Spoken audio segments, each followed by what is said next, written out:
চুনাवी সভাতে মঞ্চে আছেন আমাদের যে ব্লক ওয়ানের টোটাল টিম, আমার জেলা সভাধিপতি আছেন, আমার বড় চেয়ারম্যান আছেন, আর সব অধিকারীগুলো আছেন, বিশেষ করে মায়েরা আছেন, ভাইরা আছেন, বোনরা আছেন। আজকে আমরা মমতা ব্যানার্জি চতুর্থবার মুখ্যমন্ত্রী করবার জন্য আজকে একটি সভা করছি। আপনারা জানেন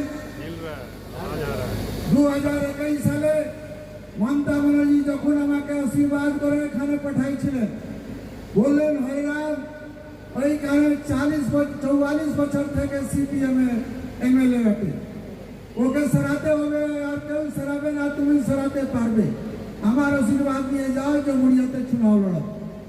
আমি বলবো আপনার কেউ সরাবে না, তুমি সরাতে পারবে, আমার আশীর্বাদ নিয়ে যাও জমুরিয়াতে চুনাव লড়ো।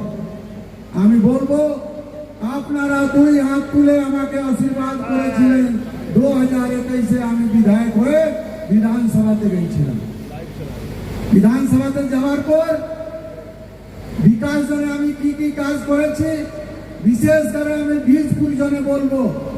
বীজপুরে আমি এই রোডটা আপনি দেখছেন, রানীশহর থেকে জমুরিয়া 7 কোটি টাকা আমি পিডব্লিউডি কাছে নিয়ে রোড করাইছি। তারপরে আমি করেছি এই যেখানে আপনারা বসে আছেন, চারো তরফ দেখুন বাউন্ডারি হয়েছে, স্টেজ হয়েছে, 3টি মাস লাইট করেছি, সংসার ঘাট করেছি, ওখানে সেট করেছি, দুনিয়ার কাজ করেছি। বিজেপি বলছে, বিজেপি এখানে প্রার্থী দিয়েছেন এই গ্রামে ভূমিপুত্র, নিজেকে বলছেন কি আমি ভূমিপুত্র আছি।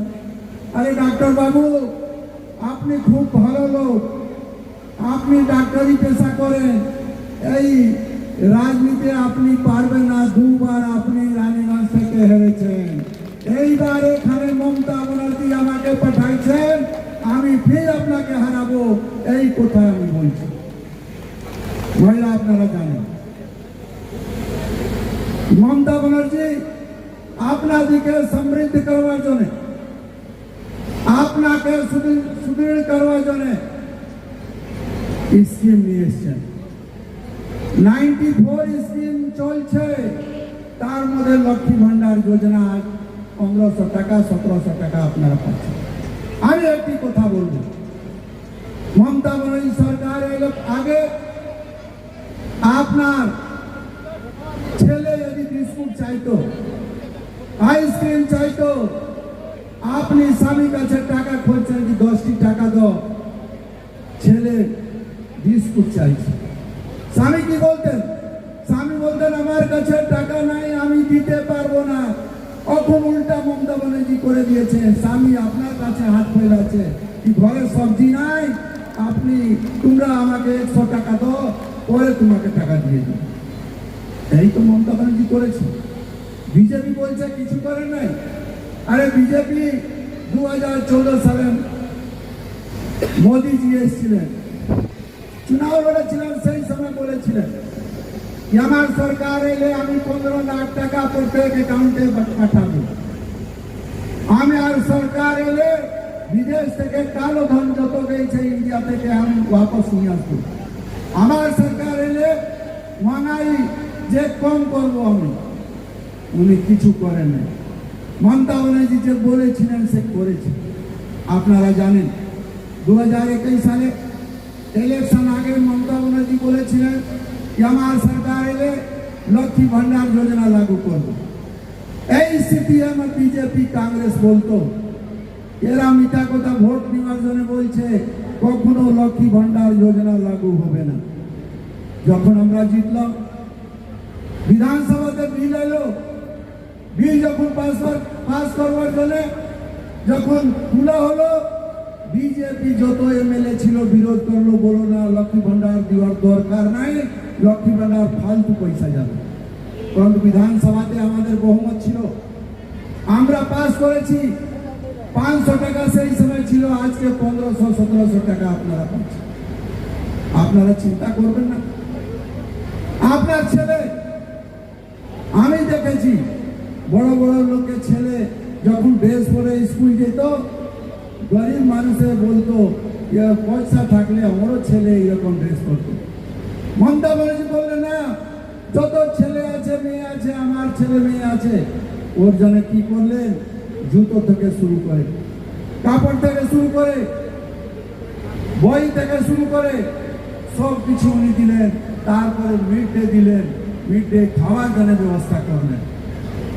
তারপরে কি করলেন, আজকে মেয়েরা যখন জওয়ান হয়ে যাচ্ছে, বিয়ে দরকার, সেই সময় মা বাবা চিন্তা করছিল যে আমি বিয়ে দিতে পারবো না, টাকা নাই, কালকে জওয়ান মেয়ে হয়ে গেছে, কিছু নিচ উচ হয়ে যাবে, তারে আমার শিকায়ত হবে সমাজে। দিদি বলে না, যত মেয়ে আছে আমার মেয়ে আছে, 25,000 টাকা বিয়ে জন্য আমার সরকার দিচ্ছে। আপনারা চিন্তা করবেন না, আমার মেয়েগুলো টাকা অভাব পড়তে যেত নাই। 18 বছর থেকে উপর যত মেয়ে স্কুল যাচ্ছে তার জন্য কন্যাশ্রী যোজনা লাগু হয়েছে, 25,000 টাকা আমার সরকার দিচ্ছে। পড়ুয়ার জন্য টেপ দিচ্ছে, ফ্রি রাশন দিচ্ছে, স্কুল যাওয়ার জন্য সাইকেল দিচ্ছে। আমি বলবো এইরকম এইখানে যত লোক বসে আছে, কারো না কারো বাড়িতে আমাদের যে সরকার দিচ্ছে, কেউ কন্যাশ্রী পাচ্ছে, কেউ রূপাশ্রী পাচ্ছে, কেউ সবুজ সাইকেল পাচ্ছে, কেউ ফ্রি রাশন পাচ্ছে, কেউ লক্ষ্মী ভান্ডার পাচ্ছেন, কেউ টেপের পয়সা পাচ্ছেন, কেউ বাড়ি পাচ্ছেন। অত যখন কাজ মমতা ব্যানার্জি করেছেন, মমতা ব্যানার্জি আশীর্বাদ করে আমাকে পুনঃ পাঠাইছেন আপনার কাছে। আপনার আশীর্বাদ জন্য আজকে আমি বলে যাচ্ছি कि আমি তো জিতবই, জিতবো, ডাক্তার বাবুকে হারাই জিতবো, ভালো ভোটে হারাবো। আজকে ওনার বাড়ির কাছে আমি মিটিং করেছি, 5,000 লোক এখানে ইকঠ্ঠা হয়েছে। মাইরা এসেছেন, গ্রামে গ্রাম থেকে মাইরা এসছেন। আপনারা চিন্তা করতে হবে, আপনাদেরকে चिंता करते हुए आज मैं ये कहने के लिए आया हूँ कि आप लोग, आप जानते हैं 2021 साल में मोदी जी अपना पूरा जोर लगा दिए थे कि बंगाल में हमारी सरकार बनेगी, लेकिन सरकार नहीं बनी। वोट से उनको हम लोगों ने हराया और ममता बनर्जी की सरकार बनी। उसके बाद मोदी जी आज समझ गए हैं कि वोट से तो ममता बनर्जी को मैं हरा नहीं सकता, साजिश करके हरा सकता है। इसलिए उन्होंने SIR लाया। SIR में भी उन्होंने बहुत चेष्टा किया कि बहुत से लोगों का नाम काटा जाए, परंतु हमारे सैनिक BLA 2 से लेकर के सुपरवाइजर से लेकर के हमारे कार्यकर्ताओं ने मिलकर के काम किया, SIR में जवाब दिया और किसी का नाम हम लोग छूटने नहीं दिया। फिर उन्होंने साजिश किया और कहा कि 1 से 1.5 करोड़ लोगों का नाम कटेगा। जब हमारी नेत्री ममता बनर्जी सुप्रीम कोर्ट में जाकर के गरीब जनता की आवाज बनकर के खड़ी होकर के बोली कि एक भी जेन्युइन लोगों का वोट नहीं कटना चाहिए, तो कोर्ट ने ऑर्डर दिया और सारे हमारे जज लगे हुए हैं उसको सुधार करने के लिए। आज 28 लाख पर आया, उससे भी कम हो जाएगा। दिल्ली चल रहा है और उनकी साजिश अभी चल रही है क्या कि जहाँ जहाँ माइनॉरिटी के लोग हैं, जहाँ जहाँ मुसलमान भाई हैं, क्योंकि मुसलमान भाई तृणमूल कांग्रेस को वोट करते हैं, बीजेपी को पसंद नहीं करते, इसलिए उनका ज्यादा से नाम कटा है। हमने देखा, हम बगल में, आपके बगल में बेनाली गांव है, बेनाली में 74 महिलाओं का वोट काट दिया गया है। उसके लिए हमने ट्रिब्यूनल में गए, केस किया है और इसे भी साजिश नहीं चला, तो अभी जितने DM थे उनको ट्रांसफर कर रहे हैं, जितने SP थे उनको ट्रांसफर किया गया, जितने वीडियो थे चुन चुन करके ट्रांसफर किया गया, जितने OC थे उनको भी चुन चुन करके ट्रांसफर किया गया। और पोस्टिंग बीजेपी के ऑफिस में बैठ करके लिस्ट बन रहा है, कौन कहाँ का DM होगा, कौन कहाँ का SP होगा, ये बीजेपी की सरकार तय कर रही है। ये बात हो रही है, मैं आपसे कहने के लिए आया। मैं आपसे कहने के लिए आया हूं, यदि मोदी की सरकार बंगाल में बनती है, बीजेपी की सरकार बंगाल में बनती है, तो आपका लक्ष्मी भंडार योजना नहीं रह जाएगा। इसको बंद करने की उनकी साजिश है। जो भी फैसिलिटी मिल रहा है सब बंद कर दिया जाएगा। और आज बीजेपी के लोग दीवार पर लिख रहे हैं कि लक्ष्मी भंडार बंद करके अन्नपूर्णा योजना के अंतर्गत हम 3000 रुपया देंगे। मैं आपसे पूछना चाहता हूँ, देश में 29 राज्य हैं, 28 राज्य बंगाल के छोड़ करके है, बीजेपी के अंडर में 16 से 17 राज्य है। मैं उनसे कहना चाहता हूं कि पहले वहां तो लागू करो।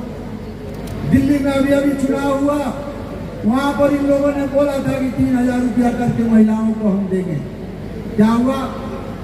जीतने के बाद उन्होंने कहा कि जिसके घर में टीवी है उसको नहीं देंगे, जिसके घर में मोटरसाइकिल है उसको नहीं देंगे, जिसके घर में पक्का छत है उसको नहीं देंगे। क्या देंगे भाई? किसको देंगे? और ममता बनर्जी ने स्कीम लाया है। और मैं तो दावे के साथ कहता हूँ, ईसीएल के एम्प्लॉय बहुत से बैठे हुए हैं, उनके भी परिवार को लक्ष्मी भंडार योजना हमारी सरकार दे रही है।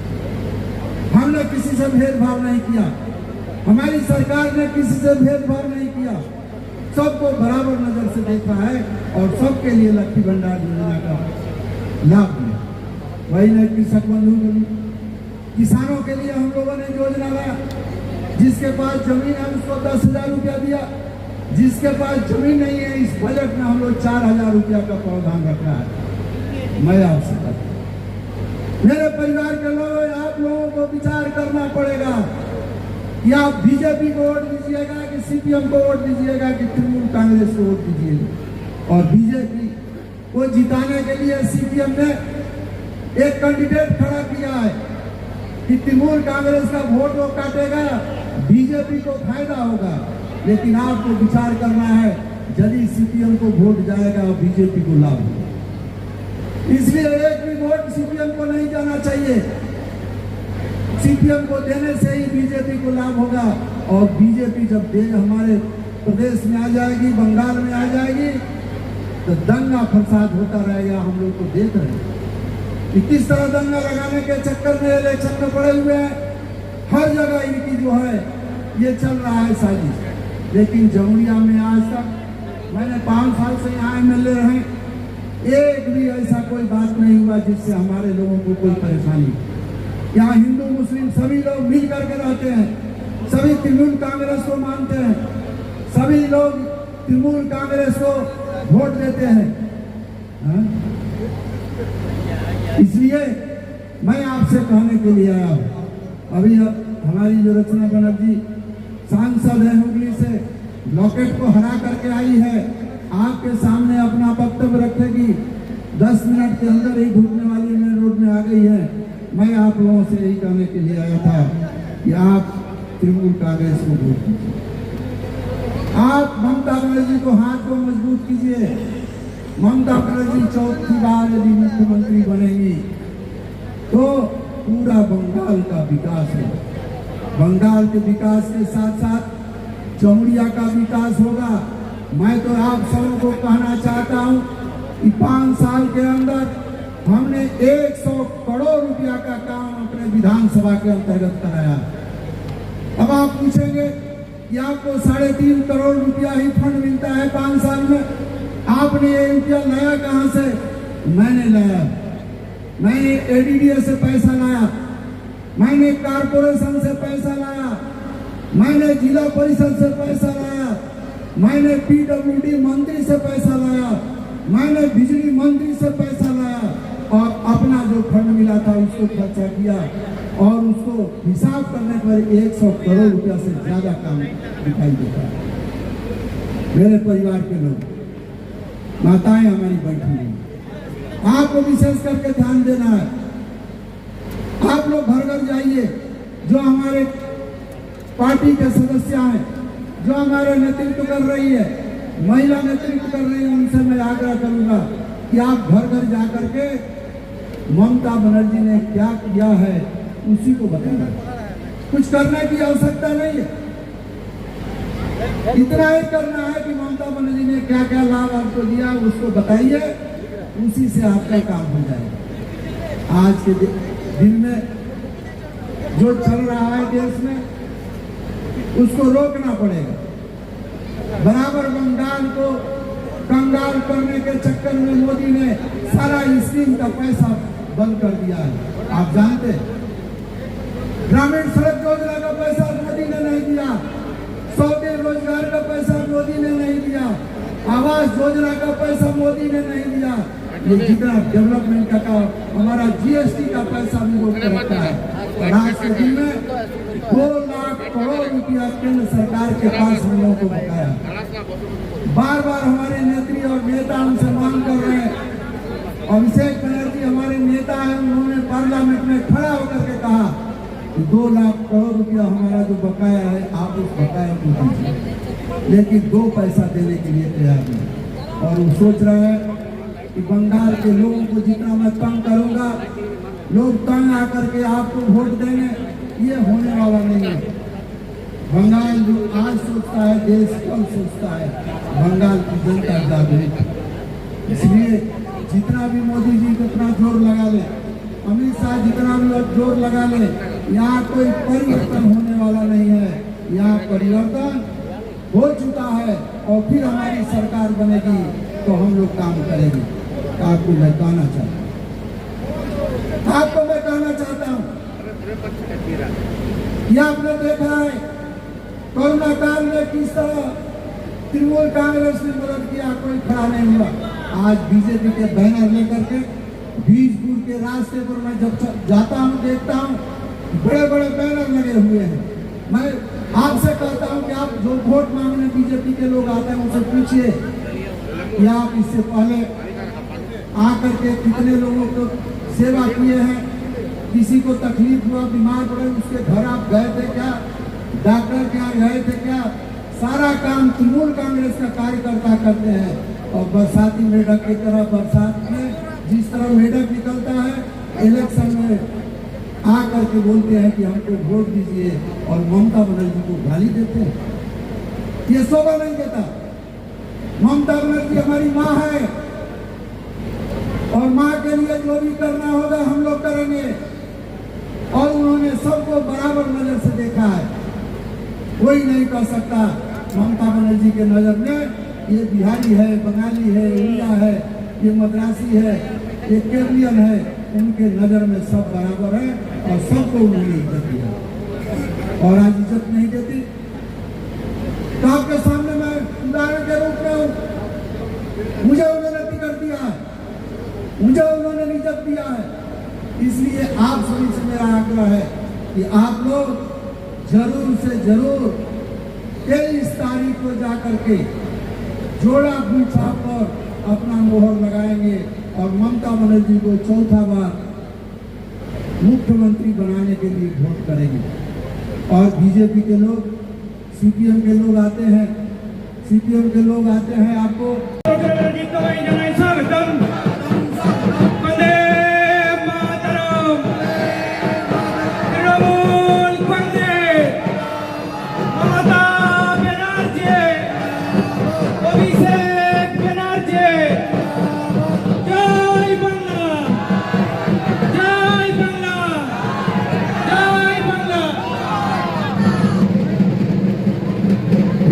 বঙ্গের আমাদের অন্যতম দিদি, ভারতবর্ষের দিদি সেই মমতা ব্যানার্জি স্নেহধন্যা আমাদের আজকের মনোনীত প্রার্থী হরিরাম সিং এর ছোট বোন রচনা ব্যানার্জি, হুগলির সাংসদ, ঘরের বাইরের দেশের সর্বত্র ভালোবাসার মানুষ রচনা ব্যানার্জি প্রার্থী সম্মাননীয় হরিরাম সিং মহাশয়ের হাত দিয়ে আমাদের আজকের অন্যতম ভালোবাসার মানুষ মাননীয় রচনা এবং সংগঠিত হচ্ছেন রচনা ব্যানার্জি, যিনি বাংলা তথা ভারতবর্ষের অন্যতম ভালোবাসার মানুষ, যার হাসি দিতে ভারতবর্ষ হাসে, যার হাসিতে বাংলা মানুষ হাসে, যার হাসিতে আজ হাসছে আমাদের আপামর জামুরিয়াবাসী।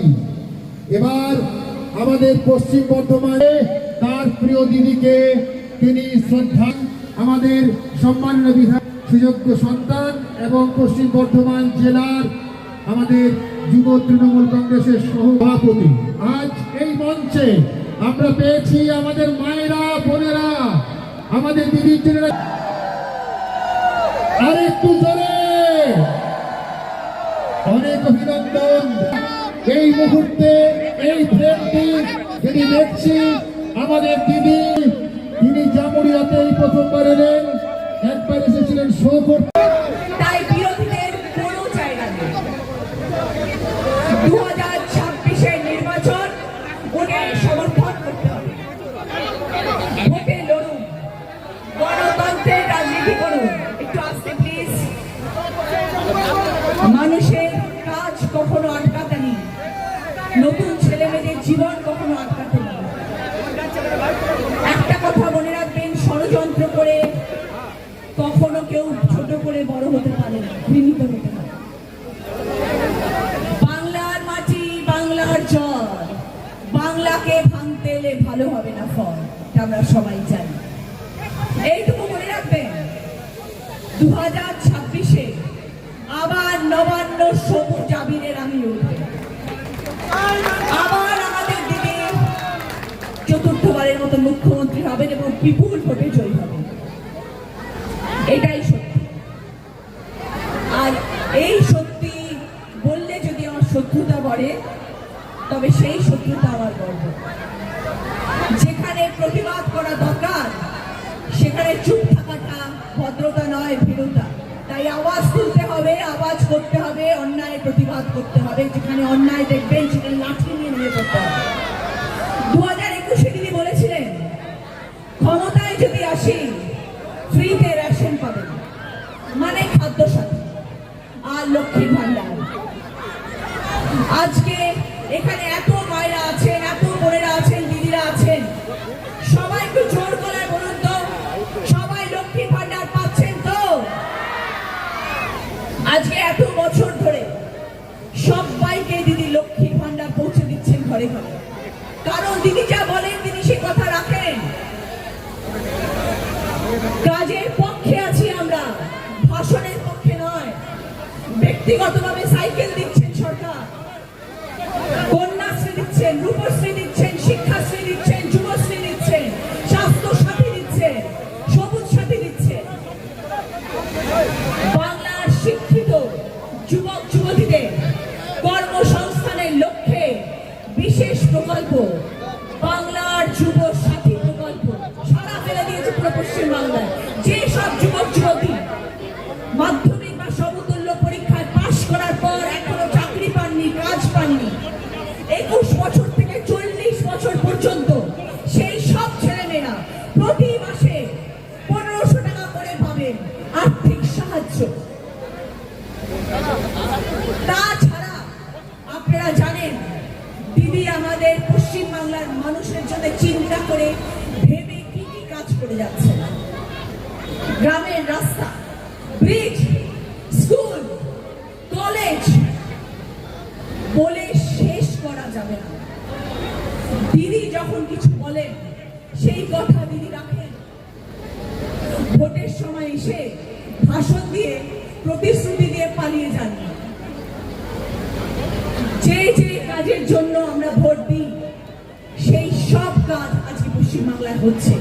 যে ভরসা, যে বিশ্বাস, যে আস্থা মানুষ রেখেছেন দিদির ওপরে, তৃণমূল কংগ্রেসের ওপরে, সেই ভরসা, সেই আস্থা রেখে এই বিধানসভার ভোট।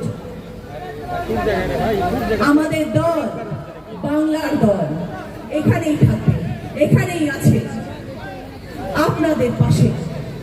দিল্লিতে পালিয়ে যাবে না। যারা ক্ষমতার অপব্যবহার করে ইচ্ছাকৃতভাবে বাংলাকে ন্যায্য অধিকার থেকে বঞ্চিত করে, সেই বাংলা বিরোধী কেন্দ্রীয় সরকারের বিরুদ্ধে আওয়াজ তুলুন। আপনাদের হকের জন্য এই বঞ্চনার বিরুদ্ধে আওয়াজ তুলুন। আমাদের এখানে গর্জন চাই, জামুরিয়াতে গর্জন চাই। বিধানসভা ভোটে আমাদেরকে জিততেই হবে, সব মানুষকে ঐক্যবদ্ধ হতে হবে। যখন নারী দিশেহারা দিদি দেখান সঠিক পথ, সেই জন্যই তো নারী শক্তি টানবে তোমার বিজয় রথ। মনে রাখবেন, যতদিন দিদি থাকবে বাংলার গর্ব, বাঙালির গর্ব বেঁচে থাকবে। যতদিন তৃণমূল কংগ্রেস দল বেঁচে থাকবে ততদিন দিদির অস্তিত্ব, সংকল্প, আন্দোলন বেঁচে থাকবে। আপনাদের এখানে জামুরিয়াতে আমি এসেছি। হরিরাম সিংজি একটু সামনে আসুন, ওনার আমন্ত্রণে আমি এসেছি এবং দিদির অত্যন্ত প্রিয় একজন মানুষ। আপনারা সবাই জানেন যে হরিরাম সিংজি যতদিন আপনাদের সাথে থাকবেন ততদিন জামুরিয়ার মানুষ তথা আপনাদের চারপাশের সবাই, আপনারা জানেন যে দাদা যদি থাকেন পাশে, দাদার থাকা মানে মমতা বন্দ্যোপাধ্যায়ের থাকা, দাদার থাকা মানে মানুষের ভালো কাজ হওয়া। তাই দাদার হাতকে আপনাদের শক্ত করতে হবে এবং দাদার হাতকে শক্ত করা মানেই হচ্ছে তৃণমূল কংগ্রেসের হাতকে শক্ত করা। দাদার পাশে থাকবেন। আগামী 23শে এপ্রিল আপনাদের বিধানসভার ভোট, আপনাদের সবাইকে অনুরোধ করব জোড়া ফুলের ভোট দিয়ে হরিরাম সিংকে জয়ী করবেন।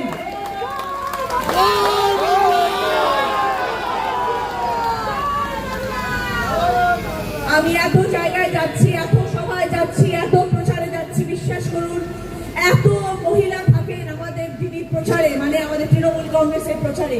আমি কোথাও দেখি না এত মানুষের সমাগম, আর যেখানে এত নারীরা বসে আছেন, এত মায়েরা, বোনেরা, দিদিরা সবাই বসে থাকেন। এটাই হচ্ছে আমাদের তৃণমূল কংগ্রেসের জোর, যার জন্য আমরা গর্বিত। আমরা গর্বিত যে আমরা নারী, আমরা গর্বিত যে মমতা বন্দ্যোপাধ্যায় একজন নারী, আমরা গর্বিত যে মমতা বন্দ্যোপাধ্যায় আমাদের মুখ্যমন্ত্রী এবং আবার তিনি চতুর্থবারের মতো মুখ্যমন্ত্রী রূপে আসবেন এবং উনি আবার শপথ নেবেন। সেই দিনটার জন্য আমরা অপেক্ষায় বসে আছি। 4 মে আমরা সবাই ঘরে ঘরে প্রতিটি মানুষ পুজো করব, ঠাকুরের কাছে আবেদন জানাবো। আমরা তো আপনাদের মতো লড়াই করবো, দাদার জায়গায় লড়াই করবেন, আমি আমার জায়গায় লড়াই করবো। আমরা প্রতিটি মানুষ, আমরা কর্মী না, আমরা সবাই হচ্ছে কর্মী। দাদা আজকে বিধায়ক পদের জন্য লড়ছেন, আমি সাংসদ হয়ে আছি, আগামী দিনে আমি সাংসদ পদের জন্য লড়বো। কিন্তু আমরা সবাই হচ্ছে তৃণমূল কংগ্রেসের কর্মী এবং আমাদের একটাই কাজ, সেটা হচ্ছে অভিষেক বন্দ্যোপাধ্যায়ের পাশে থাকা, মমতা বন্দ্যোপাধ্যায়ের পাশে থাকা, তৃণমূল কংগ্রেসের সংগঠনকে শক্তিশালী করা, আরো শক্তিশালী করতে হবে। এবং তার জন্য আপনাদের সকলের সাথ দরকার, আপনাদের সকলকে পাশে দরকার। আপনারা পাশে না থাকলে এই যুদ্ধ আমরা জয়ী কোনো দিন হতে পারবো না। আজকে আমাকে এখানে দিদি পাঠিয়েছেন, অভিষেক বন্দ্যোপাধ্যায় পাঠিয়েছেন এবং হরিরাম সিংজি বলেছিলেন যে রচনা বন্দ্যোপাধ্যায় এখানে আমাদের চাই। তাই জন্য আমি এসেছি। আপনারা এত মানুষ এত গরমে এত কষ্ট করে এতক্ষণ ধরে বসে আছেন। আমি অনেকগুলো জায়গা থেকে আসলাম, কুলটিতে গেছিলাম, পাণ্ডবেশ্বর গেছিলাম, তারপরে এখানে আসলাম। রাস্তা অনেকটা, তাই আসতে যেতে একটু সময় লেগে গেল। আমি দুঃখিত যে আমি দেরি করে ফেলেছি এবং আপনারা অনেকক্ষণ বসে আছেন এই গরমে। কিন্তু আপনাদের দেখে আমি ভীষণ ভীষণ খুশি যে আপনারা এতক্ষণ রয়েছেন আমাদের কথা শোনার জন্য। Thank you so much.